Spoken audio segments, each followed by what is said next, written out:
Human design allows you to examine the foundation of what makes you unique. Hi, and welcome to today's episode of Grounding Journey. I'm Chris, and I am joined by my guest, Kristen Toscano. She is an old friend and a human design coach. She helps women who feel stuck understanding their unique energetic code so they can create the life they want without burning out in the process. Kristen has spent 20 years as a physical therapist, treating the physical manifestations of stress and burnout. She finds more joy supporting clients around the underlying factors that contribute to the stress and burnout in the first place. And Kristen, through her own burnout and trying to figure things out, now uses human design, EFT tapping, flower essence, essential oils, and so much more to help clients move out of the shoulds and align with the truer story of who they are and how they interact with the world around them. And Kristen can tell us that all from firsthand experience.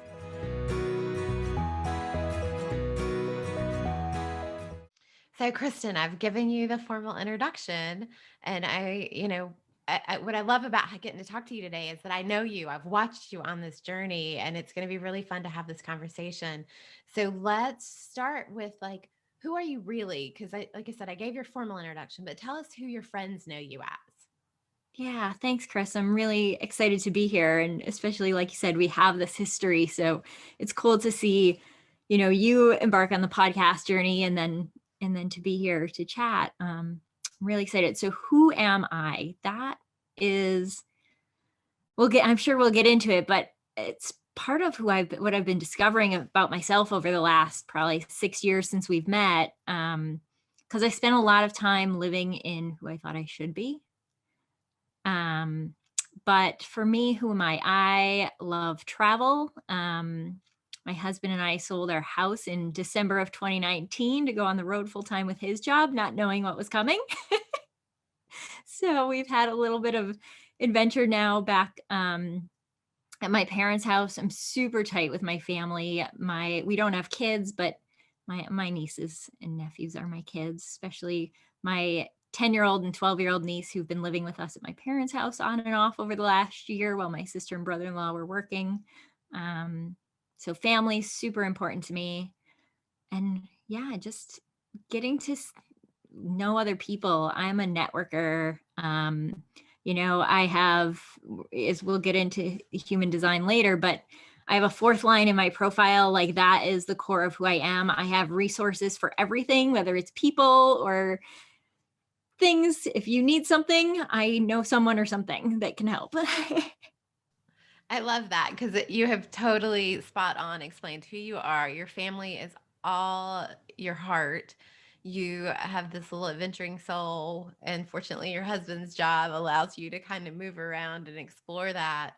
And you are full of resources. You always are like, "Hey, I've got this referral," or "Do you need this?" And that's what's fun about you is, and like you said, we'll get a little deeper into human design, but that's some of the things that you've really come in contact with. Because when I met you, and so just to give our listeners kind of a understanding of the relationship that we know, is you were still working in a PT clinic and you were trying to kind of start your coaching business on the side. So I came in as one of your VA and used to write your blogs and do your social media posts back in the day. So I've really watched you on this struggle of, you were a PT, you kind of got bullied to stay in that job by the people you worked with, not in a mean sense of bully, but because you were good and they wanted to keep you, but you felt a pull somewhere else. You felt something wasn't in alignment for you. I'm putting words into your mouth.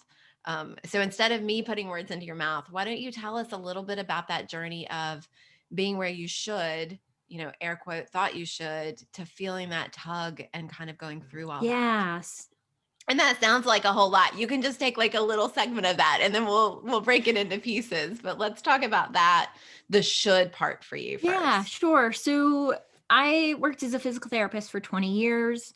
Got into it because I saw the way medicine was going when I got out of high school in the mid 90s and thought I wanted to be a doctor, but realized that I didn't necessarily want to go into a managed care system where it looked like it was just, pushing people through the door. And so I went to physical therapy school because I loved building relationships with my patients and having, we would spend 45 minutes to an hour together 2 to 3 times a week for, some it was a couple of weeks, some it was months. And so really getting to know Mm-hmm. people. And when we met, I was moving into the health coaching, but still feeling that I was supposed to stay in the pain care clinical side of things. But my patients have always my passion has always been listening to my patients and hearing their stories, kind of finding out what's underneath what they're coming to see me for, because the physical manifestation is just that. It's a manifestation of all the stress and things going on beneath the surface. And so that's the part that really lit me up in my client relationships. But I felt like I was supposed to stay in this clinical path for a long time, and I tried a lot to force it a lot. You did. I saw Yeah. that. And because I was trying to force it, I really had no direction. I was like, well, maybe it's this person, or Mm-hmm. maybe I'm supposed to help these people. And it just felt really heavy. Mm-hmm. And And yeah. how did that play out for you? Because, you know, as our listeners will hear through the modalities, I've picked people for the modality series that I know that I've watched their journey to really be able to discuss it. And I remember several times you being like, okay, well, my final date at the clinic is this. And then like 3 months later, well, my final day is this. So how did you finally make that decision to stop feeling the should and start, and you can't see me air quoting you, but how did you stop feeling the should so that you started listening a little bit more to your passion I or your pull? Because at that point it was just a pull, it wasn't a passion yet, Yeah, right? yeah. My body really forced me into it. Okay. I ended up having hip surgery in December of 2017. And at that point, I had to take 3 months out of the clinic. And so I Mm, said to my boss at that point, because I was working 2 days a week in the clinic at that point, and I said to her, I think you should find someone else because I really want to focus on building my business. But I was still at that point working on a functional diagnostic nutrition, like lab test and supplements and all of those pieces, and still really taking a very clinical perspective. Um, mm-hmm, but personally, I had started falling down the spiritual rabbit hole. mm-hmm, I had done my astrology chart, and I did my Reiki level 1 certification. I Gosh, what else did I do? I started going to like full moon ceremonies. mm-hmm. And that I remember one specific full moon ceremony that I went to. It was the very first one, and I was like scared to death because I was hiding still. Mm, And I remember going into the ceremony not having any idea to expect from it. mhm. And I remember hearing this voice telling me, just show up, be present, don't stop hiding, like just go with whatever comes through. Mhm. And we got there, and it was she led us through this like 30-minute movement practice where she put music on and she guided us with our eyes closed. And I am the person that's I'm a Leo, so I'm either on the stage doing something choreographed and like loving it, or like at weddings, I'm the one in the middle of the circle where nobody can see me because the crowd is around. Like you'll never find me on the edge because I can hide in the middle. Um, so that was a big thing for me to just trust. Mhm. But I got so much out of that one experience that I was like, oh, there's something to this. Well, I love that you said that. So let me, as we talk, I'm going to kind of veer you off a little bit, but I love that you talked about stop hiding because definitely as people from my personal experience and as what you're sharing now, as you're moving into that spiritual world, you're kind of letting go of things that you can't prove and you're Mhm. trusting things that you feel. And I think that's scary. It was terrifying for me, and that was 20 years ago. So let's dig into that a little bit. You said that, and I'm a Leo too, got the long hair, like I am the lioness. So I totally get you. Um, but I'm very front and center, or I'm not, and you don't know I'm there. So I appreciate that. Like I'm right with you on this one. So, but let's Yeah. talk about like what it really felt for you to stop hiding, and that's a big thing to go to your first full moon ceremony. Did you go with anybody or you just found this group and you're like, I'm going to go? I went by myself. It was at uh, a store that was geared around. It was called Her Sanctuary in Buffalo, Okay. and it was a beautiful space. They had all kinds of tools to create your sanctuary at home and within yourself. But the other part Mm. of the store was a space for women entrepreneurs to come in and give workshops and rent the space for events.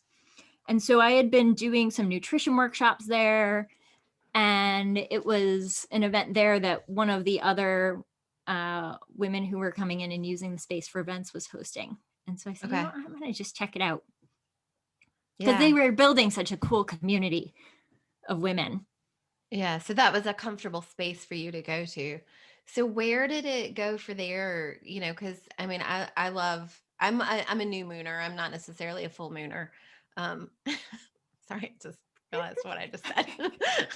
um, and so like what did that feel like for you of really learning how to stop hiding? Because that's also something, talking about your personal and your professional, because at that time, well, I think because we were still working together when you had your hip surgery, but at that point you were trying to get your coaching business visible, but you were struggling with being seen, doing social media, interacting, writing regular emails. You were using some other stuff because it was awkward. And I think that's something that we all struggle with so much, is being seen, whether it's professionally or personally. Yeah, I think part of it was validating who I knew I was, but wasn't allowing myself to be. Mm. And I first, I did an astrology reading that was super thorough. Of course, I didn't know at the time I had the wrong birth time. So my rising Oh, sign wasn't very accurate. And now that I've redone it, I'm like, oh, that makes more sense. But I also started listening to actually a podcast that had a lot of spiritual guests. And that's where I first learned about human design. okay. And I got my design and I was like, oh, this makes so much sense.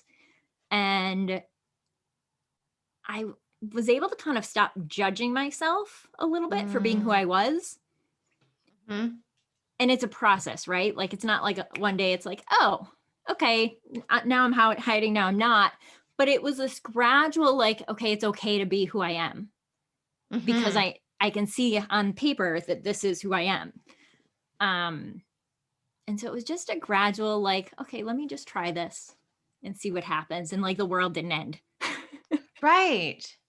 Well, I love that you say that, because so often I think that we think other people have this vision of us that we have to live up to it.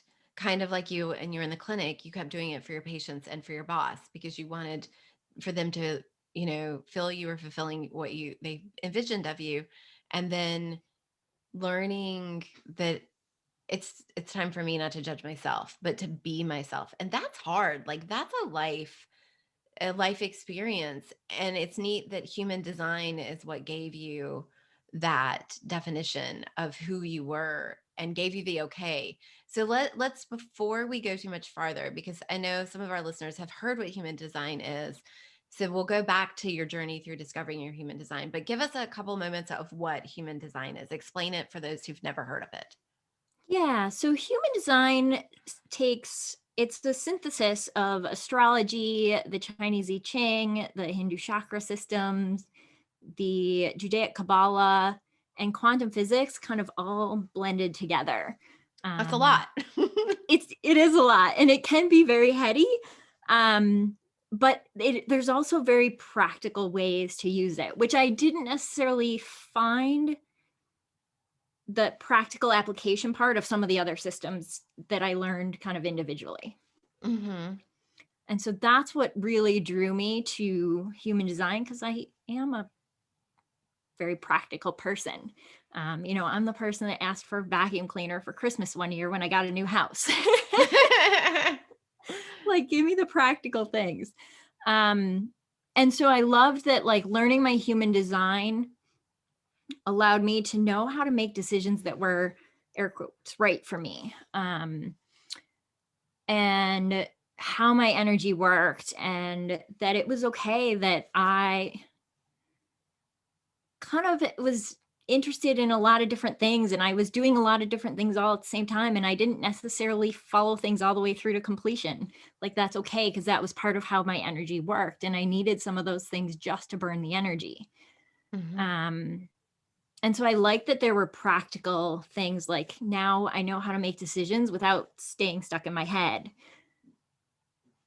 So tell us a couple things, because in our bonus episode, you're going to do my human design, and we have kind of dug a little bit into it. And I was really fascinated. And I'll say I have a coach that I work with, and she asked me on a call 2 weeks ago, "Have you ever had your human design done?" And I'm like, "Yeah, actually, I have it right here." And she was like, "She's not a human designer, but a human designer. I don't know what to call you." Human But design she specialist or coach. Okay, human design coach. And I told her a couple things on it. She's like, "Yeah, that's what I thought." So we're going to dig into that in the bonus episode, because it is really neat. Like you said, it gives you a lot of understanding. But tell us a couple of the things that human design will explain. I know that you and I had talked before, just on a different call, about something else, about busy moms understanding where they are or something. So give us a couple examples of what it can help explain to somebody. Yeah, so so there's lots of different layers of the chart, and the first layer we usually look at is what's called your type. And your type is like the role that you're here to play in the collective. And so if you think about it like a theater production, there's 5 different types. The first, I studied quantum human design with Karen Curry Parker. She was a student of Ra, who originally received the system. And the system was originally meant to shock people into awakening, but Ra died before he could write like the awakened version of the Okay. system. And so Karen's really shifted the language to speak more to the potential in the chart. So the language I'll use may be a little bit different than what people are used to if they know traditional human design. But when we get into the types, the first type is like the producer of the theater production. So this person has this nonverbal internal creative flow, this direct connection with the divine. And when inspiration strikes and they get a feeling that the timing is right, they can move into action. But they don't necessarily have the sustainable energy to bring that idea into form. So it's Mm-hmm. important for them to delegate. And so this type is about 9% of the population. They're called initiators in the quantum language and manifestors in traditional human design. Then you have the director of the theater production.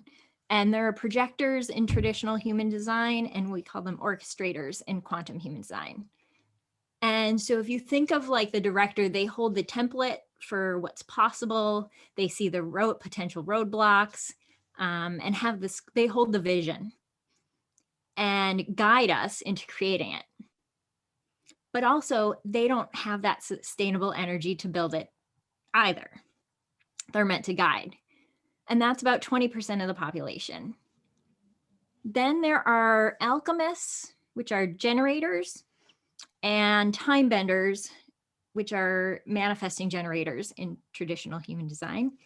And that 70% of the population, we're the builders and the doers of the Mm-hmm. world. And so we're meant to bring things into form, and we'll become masterful, kind of like the cast and crew of that Mm-hmm. theater production. The difference in kind of the flavor is the time benders or the manifesting generators also have that nonverbal internal creative flow they have to follow. But they act as like generator alchemist types first. Like, they make decisions in that same way, but they have a little bit of that initiator energy too, which is kind of what speeds us up. And I say we because I'm a time bender, and that's why I heard you say that we. yeah, we tend to have, our hands in a lot of different pots because we have a lot of energy that we have to burn. And part of the time bender role is to figure out what steps we can skip along the way in our mastery. Mm-hmm. And then the last 1% are called calibrators in quantum human design, or reflectors in traditional human design. And they're like the audience. They are here to reflect back to us how well we're doing as this collective.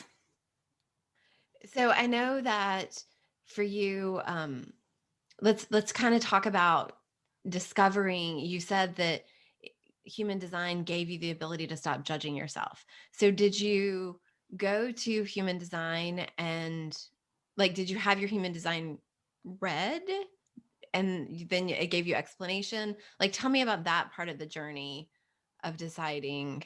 Actually, okay. Yeah. Does that make sense? Yeah, it does. It's funny. It's funny that we're here because this is actually how I first learned about human design, was on a podcast. Okay. And so on the podcast, then I was able to get my own design. And I started kind of just playing with learning it on my own for quite a while. Okay. Just finding resources online. And so I kind of knew my design, and that took some of the pressure off because like my parents would always say, you do this for a while and you're like obsessive about it, and then you drop it and you can move on to something else. And I always felt that like I should be completing more things than I am, but I tend to just start a lot of stuff. I do this for a while and then I just let it go. And that's part of the time bender energy, is to try a bunch of things and that feel good, but it's a lot of times, it's like I said before, it's to burn off some of our extra energy, and we're not necessarily meant to finish it all. Like the things that we're meant to finish will be guided to bring to completion. I love And that. I'm not a time bender, but I definitely can relate to that. well, because you're an alchemist. And so the alchemist and the time bender have a lot of that same initial, like, we follow what lights us up. And we get that gut level, just like you said there, or And so as long as we follow the it guides us on the right path. And so just like we're brought into action by responding with that or that's also how we're meant to quit. And so, I'll go do something for a while and then I'll get okay, I'm done with that. Like, it's time for me to move on to something else. And so just knowing that it was okay to do a bunch of different things and not have to do one thing forever. Well, and when you did my human design chart before, that was one of the things you pointed out to me, is how much and for a few days after, I was working through my chakras anyway and feeling it in my sacral, like you had said to me. And we'll go more into that. We're at the disadvantage for our audience because you and I've already done part of it. Right. But it definitely, to me, was validating of why I do that so much, because I always thought it was just me acknowledging I was listening to somebody so that they would feel like they weren't, when I was a public speaker and people didn't nod their heads or something, it always made me wonder, were people listening? So I always thought that I was making those noises so people would know I was listening. And then I started listening to myself and realizing when I made those noises. And so it's like you said, it's very validating to who you are and kind of where you are. And that's probably the most common feedback I get from clients, is that they feel seen, for some of them the first time they've ever felt really truly seen for who they are. And that confirmation that the things they thought they knew about themselves are actually true. I've started shaking my head since we talked about that, because now I'm self-conscious about being like, Oh. but nobody can see me shaking my head at you. And I think I that's what's am really a constant bobblehead. Like, like that's my truth. I that's true for me too. Well, and it's really neat, like you said, just kind of that validation of, oh, that's why I do it. And it doesn't have to change what you do because it didn't change for you knowing that you're going to start stuff and stop stuff, but it validated for you that it was okay. And that goes back to the Mhm. not judging yourself so much, because knowing that I'm an alchemist and the different things that you'd shared with me didn't change how I do anything. It just let me be like, okay, cool, that's why. Instead of always just being like, well, that's the Leo in me, because Leo's kind of general. So it definitely is interesting. So let's dab in for a second, um, because you started out in the clinic. You then Mhm. became a life coach that was working with blood test and health and things. You then started a group for women going through the transition of 40, and none of that felt right for you because you kept evolving. So tell Mhm. me what it felt like, as you say, you start something and then you decide it's not right. Let's talk about that for you, because I feel like there's a lot of people out there, hand raised, who are kicking the tires until they find what's right for them. Yeah. Yeah. I would say it really wasn't until COVID hit last year when my nieces moved in with us because my sister and brother-in-law were still working and no one knew what the heck was going on. It made me kind of take a step back and say, gosh, I'm still trying to force this holistic pain care thing. Um, and it really just didn't feel good. And it made, so I took a step back. I focused on making sure my nieces were okay and getting them through remote schooling and all of that kind of stuff. But Mm-hmm. I also took a step back to do some of my own healing work and really tapping into one of the things I did was I hired my own human design coach because I learned all this stuff, but I wasn't living my design Okay. yet. And so it wasn't until I really started tapping into my body and that gut level response that then I was able to really feel like, this is a hell yes for me. This is something I want to follow. Like it was always in the back of my head, like at some point I'm going to do this. Mm-hmm. But it was like, this is the time. Now the time is right. And so tapping as I started to learn and trust that feeling, because in the beginning it's hard to make big life-changing decisions based on this gut feeling that I have when I've been, so conditioned to figure it out in my head. And it Mm-hmm. doesn't always make logical sense. Right. But it was this inner knowing of like, yeah, this is true for me. This is what I'm supposed to do next. Well, and I think that that's the age we're in the universe. I don't want to just say COVID, but the change that's happening just astrologically, age of Aquarius stuff, like we're all in that space of, let's stop being in our head, let's be in our heart. And I'm going to say our heart and our gut, because that's where I'm led, is by my gut. And I think that there's so many people that are who are really experiencing that right now, who are trying to Mhm. figure out, which path do I do? And that's what's really neat about the human design for you, is that it gave you the validation, as you've said. Yeah, yeah. And through like the lens of human design, this shift we really look at as a shift in consciousness away from what we see in human design as the spleen center, which is all about instinct and intuition and fear and like moving away from things out of fear towards more of the emotional solar plexus, which both correlate to the solar plexus chakra in the Hindu chakra system.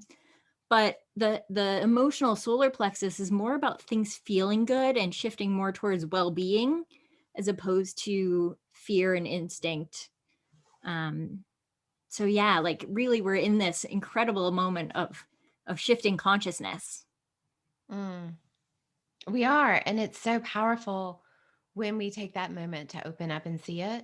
And some Mm-hmm. people are, as you mentioned, the word fear, or not ready for it. And that's what bringing all these modalities and really talking about them on my modality series, is to offer that to people to listen. And for some people, they may be up while they're listening to human design and can connect with you, or they may be like, that doesn't feel right. But we've got all these other modalities that we're going to bring into this series to help people with their awakening with their, and awakening may feel really pressureful, but with their direction, their guidance, their opening to it all. Mhm. And it definitely sounds like human design has helped that with you. Cause, and I can say I didn't see you because we used to do Zoom calls, and it was maybe a year or two that we hadn't been working together, and I didn't see you, and we got on a call, and it was amazing to me just how much different your energy looked. Your smile was sparklier. You also had really long hair because you had COVID hair like the rest of us. But it was really neat to see that you were sparkling because you weren't Mhm. still struggling with that, not feeling validated. Yeah, and I can feel the difference. Like I said before, like when I was trying to force the health coaching part of it, everything just felt really heavy, the clinical Hmm. stuff, where now it just feels so light and fun. And that's really like part of my passion is like helping people align with their design so they can have more fun. Mm. So, without divulging too much information, I know you and I had talked about just a couple examples of clients that you had who were struggling with something and you helped validate them. Can you give us an example or two or three without being too, divulging?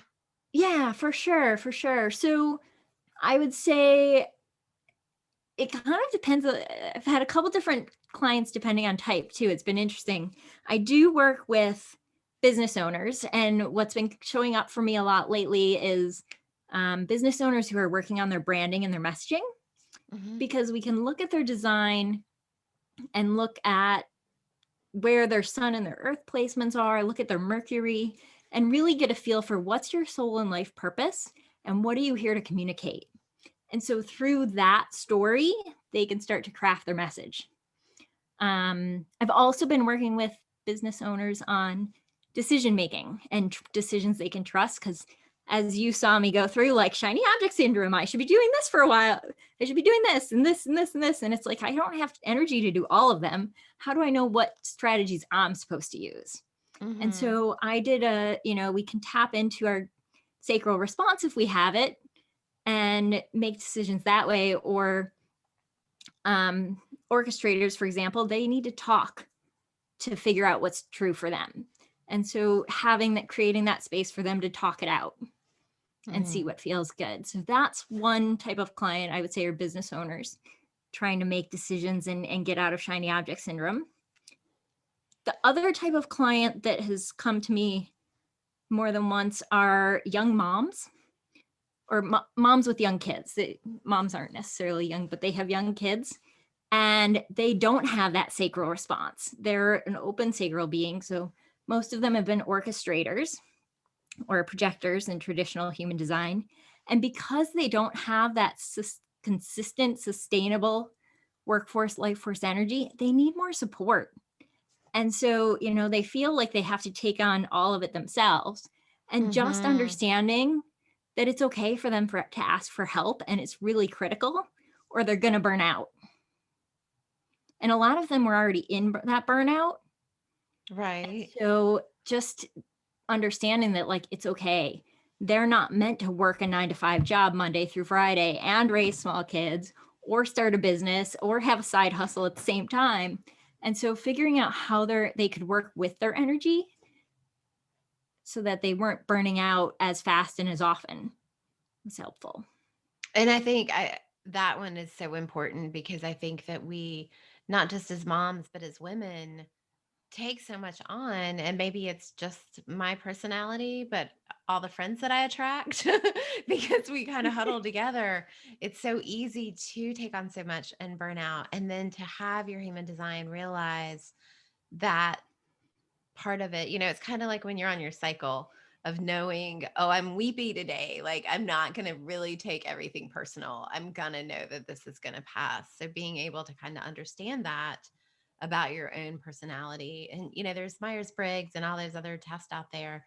But this, I feel, isn't all these generic questions that you could answer with a 5 or a 4, and that could change your answer. Like, this is based on your birth date and your time and all that kind of stuff. And that's what's really cool about it, is it really is personalized for you. It's not just the big Leo card. Yeah, yeah. And I love personality tests, but I always in the back of my mind wondered, like, is this how I really am or is this how I think I should be? or how Well, I and think I I want to think, be. yeah, I think sometimes that I'm like, maybe that should have been a 4 instead of a 3. Like, maybe it was just my mood today on how I answered it. And I mean, Yeah. those tests, when I've done them for interviews or people I'm working with, I'm like, yeah, that's pretty much me. So they all have their place. But I think Yes.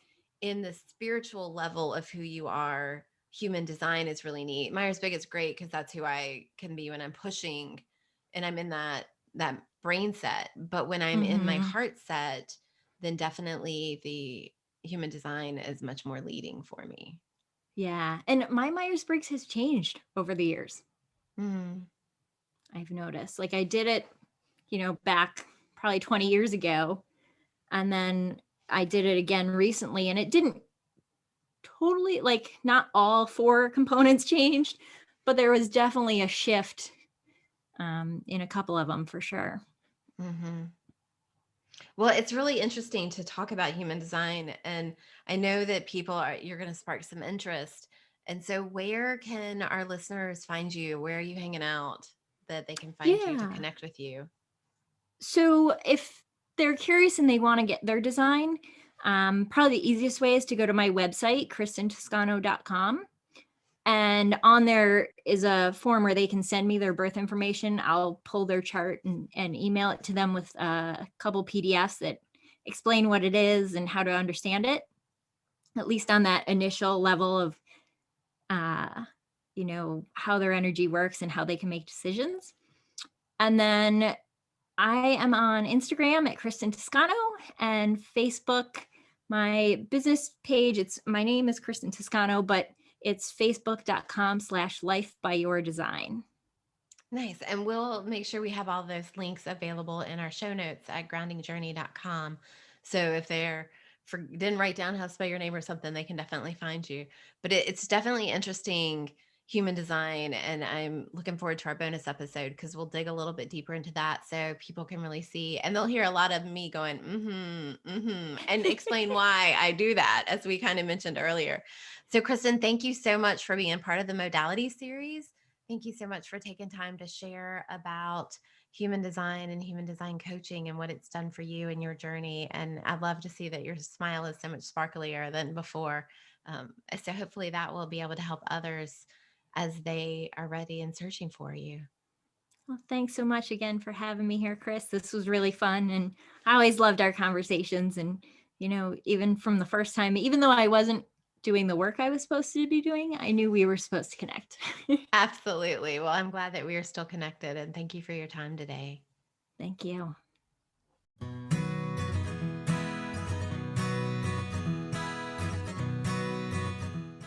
Thanks for listening to Grounding Journey today. To learn more about me and Grounding Journey, I invite you to visit my website at groundingjourney.com and subscribe to my mailing list.